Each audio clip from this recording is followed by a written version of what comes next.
मस्त अशी भजी फ्राय झालेली आहे। एका प्लेटमध्ये काढून घेऊया। बघू शकता भजी काय मस्त कलर आलेला आहे त्याला।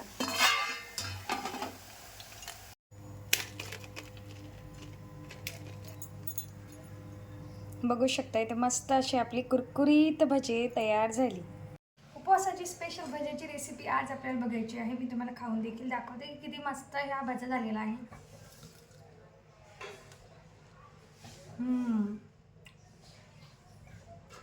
एक नंबर। अगोदर इथे बघा मी 3 बटाटे घेतलेले आहे। याची साल काढून घेतलेली आहे। कच्चे बटाटे आहेत हे। असे कच्चे बटाटेच आपल्याला यूज करायचे। पूर्ण साल काढून घ्यायची आहे।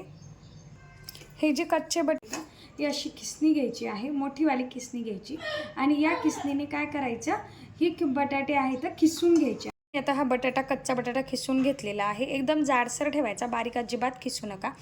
आता याच्यामध्ये काय करायचं, 2 ते 3 पानाने याचं पूर्ण स्टार्च आपल्याला 2 ते 3 पानाने हे आता स्वच्छ धुवून घ्यायचे आहे। यातलं पूर्ण पाणी काढून टाकायचं असं।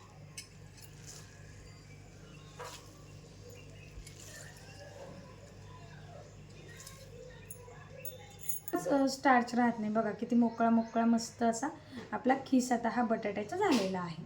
म्हणजे भजी जास्त खमंग होतात। आता बघा हा बटाट्याचा जो खिस आपण धुवून घेतलेला होता तो एका बाउलमध्ये काढून घ्यायचा आहे। बघू शकता काय मस्त कोरडा कोरडा झालेला आहे, मोकळा मोकळा झालेला आहे। परत एका खलबत्त्यामध्ये थोडंसं जिरं घ्यायचं, 2-3 हिरव्या मिरच्या घ्यायच्या। आता आपण उपवासाला तर काही कोथिंबीर खात नाही, जर तुम्ही खात असाल तर टाकू शकता। जे आपण ठेचून घेतलं होतं ते याच्यामध्ये टाकून देऊया। बगर हलकीशी गरम करून त्याची पावडर करून घेतलेली, पीठ करून घेतलेलं आहे। तर तुम्ही याच्याऐवजी राजगिरा पीठ वापरलं तरीही चालतं। तर अगोदर हे पीठ टाकायचं लागेल तसं आपण थोडं थोडं ॲड करूया। अगदी थोडंसं लाल तिखट, कारण आपण याच्यामध्ये हिरवी मिरची सुद्धा घातलेली आहे। अर्धा चमचा सेंधा नमक। याच्यामध्ये पाणी न टाकता याला असं मिक्स करून घ्यायचं। अगोदर पाणी बिलकुल टाकू नका, कारण या आलू जो आहे ना तो पाणी सोडत असते। त्याच्यामुळे पाणी न टाकता याला व्यवस्थित मिक्स करून घ्या। आता जसं जसं आपण हळूहळू मिक्स करतो ना, याच्यामध्ये बघा मॉइश्चर तयार होत असतं। अजिबात पाण्याची गरज नाही आहे आपल्याला, याच्यामुळे पाणी टाकूच नका याच्यामध्ये। हे बघा बिलकुल पाण्याची गरज नाही आहे। याला हळूहळू मॉइश्चर यायला सुरुवात झालेली आहे। हे बघा पाणी न टाकता अशी आपली भजी इथं तयार होतात। आता याला तुम्ही आप्पे पॅनमध्ये फ्राय केलं तरीही चालतं, जर कमी तेलाचं घ्यायचं असेल, आणि डायरेक्ट तेलामध्ये फ्राय केलं तरीही चालतं। चला तर मग आपण हे तळून घेऊया। इकडे बघा तेल गरम करायला ठेवलेलं आहे।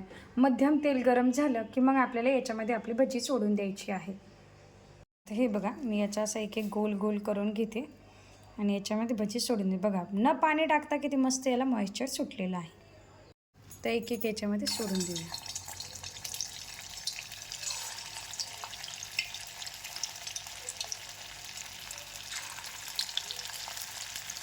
एक एक मध्यम याच्यावर ठेवून द्या। गॅस अजिबात वाढवू नका, मध्यम गॅसवर ही एक एक आपली भजी तळून घ्या। तुम्ही याचे पॅनकेकसुद्धा बनवू शकता।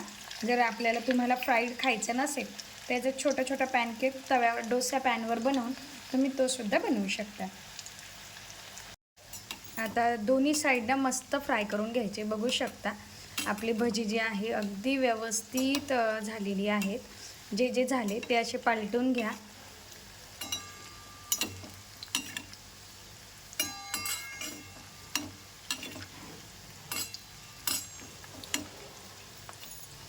मस्त याचा कलर चेंज होईपर्यंत याला फ्राय करून घ्यायचा आहे। बघू शकता काय मस्त याचा कलर बदलत आहे आणि भजी पण दिसायला किती सुंदर दिसत आहे। बघता क्षणी तोंडाला पाणी आलं असेल। आता याच्यामध्ये भजे म्हटले की मिरची आलीच, त्याच्यासोबतच आपण मिरच्यासुद्धा थोड्याशा फ्राय करून घेऊया।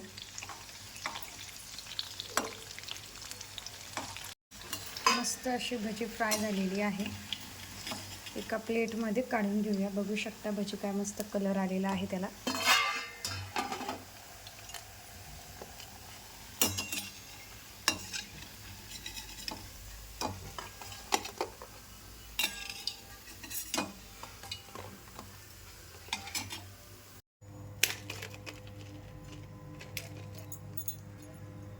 बघू शकता इथे मस्त अशी आपली कुरकुरीत भजी तयार झाली.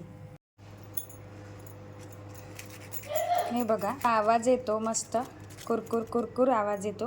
मस्त ह्या भज्या झालेला आहे.